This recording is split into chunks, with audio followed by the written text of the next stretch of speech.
Ya, Anda masih menyaksikan Apa Kabar Indonesia Pagi, pemirsa. Jumlah pasien dalam pengawasan atau PDP COVID-19 di Sukabumi, Jawa Barat meninggal dunia terus bertambah. Setidaknya sudah ada 11 PDP warga Kabupaten Sukabumi yang meninggal dunia.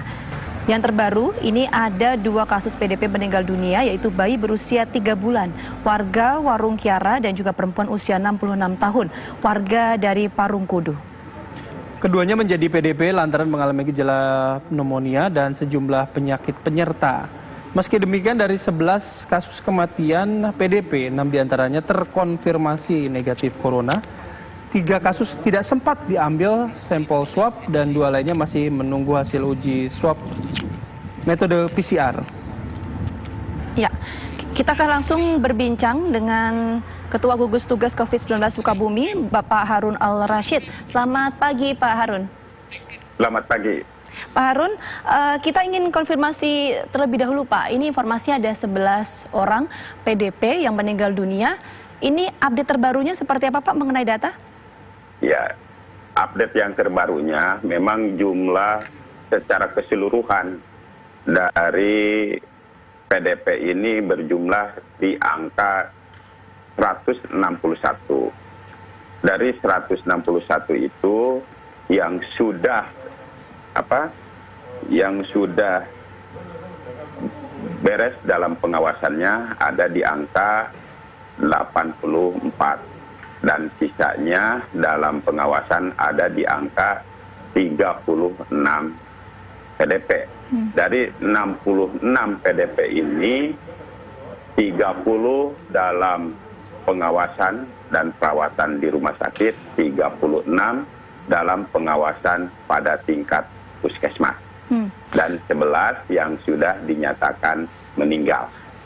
11 orang yang sudah dinyatakan meninggal dunia ini, apakah berdasarkan hasil tes swabnya ini ada yang dinyatakan positif COVID atau seperti apa, Pak? Ya, alhamdulillah dari yang 11 ini memang tidak yang terkonfirmasi positif daripada hasil PCR-nya. Semua hasilnya negatif. Dari yang 11 ini, 6 yang terkonfirmasi negatif PCR-nya dari swab-nya. Kemudian yang 3 kita belum sempat untuk mengambil daripada sampel swab-nya. Yang 2 tentunya dalam proses pemeriksaan laboratorium, kita masih menunggu hasil yang 2 yang terakhir. Kapan, Pak, hasil yang dari 2 orang terakhir ini, Pak? Kita tunggu 2-3 hari lagi hasil daripada labnya tersebut. Oke. Kalau untuk bayi, Pak, yang berusia 3 bulan, betul ya, Pak, ya, ada yang meninggal dunia dalam status PDP?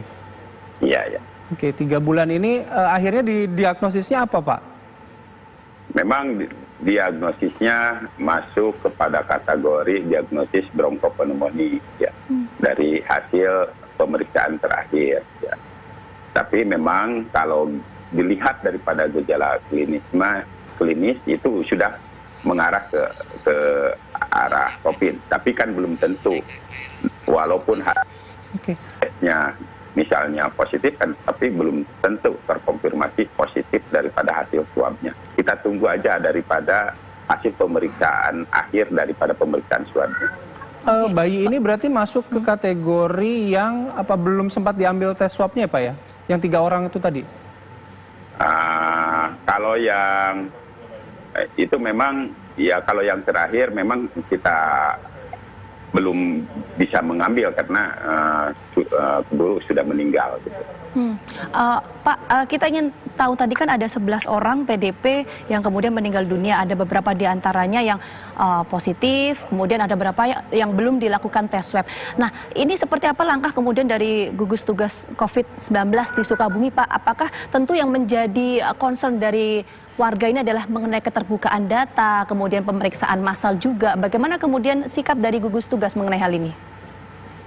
Ya, kalau kita berbicara keterbukaan data, kita sudah transparansi data. Ya, semua kita buka supaya kita lebih mempermudah di dalam mengambil satu tindakan ataupun langkah-langkah yang strategis yang harus diambil di dalam penanganan COVID-19 ini. Apakah juga termasuk orang-orang yang dinyatakan PDP kemudian meninggal dunia positif COVID ini, kemudian disebutkan Pak daerah mana saja, tidak disebutkan identitas ya Pak ya, sekali lagi ditekankan tidak disebutkan identitas, tapi daerah-daerah mana saja yang kemudian ini harus diwaspadai oleh masyarakat di sana?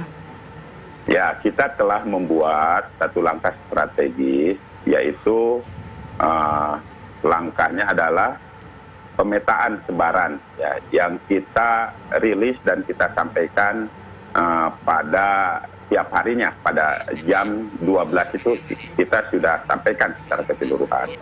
Kemudian masyarakat juga kan bisa mengakses ya daripada data semua mana-mana saja yang masuk kepada kategori zona merah ataupun yang masuk kepada transmisi lokal yang ada di Kabupaten Sukabumi.